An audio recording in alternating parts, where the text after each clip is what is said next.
We all want to communicate clearly, but sometimes personality and lack of preparation gets in the way.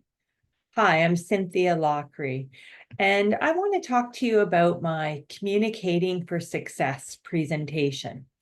This is a really special presentation because it was created from a request from some clients that were having some conflicts within their work teams, people not really getting along, miscommunications. So this is offered as a presentation and also as a workshop. With the difference being a workshop, we do some fun exercises to bring the learnings to life. So in communicating for success, we start with looking at personality types. It's not all me, I'm this, I'm that. Ooh, look at this.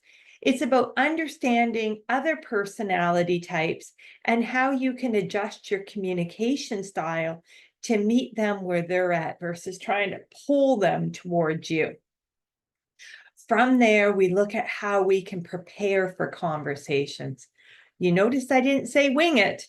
We're looking at what are the pieces, knowing your audience. Who is it you're talking to? What do they care about?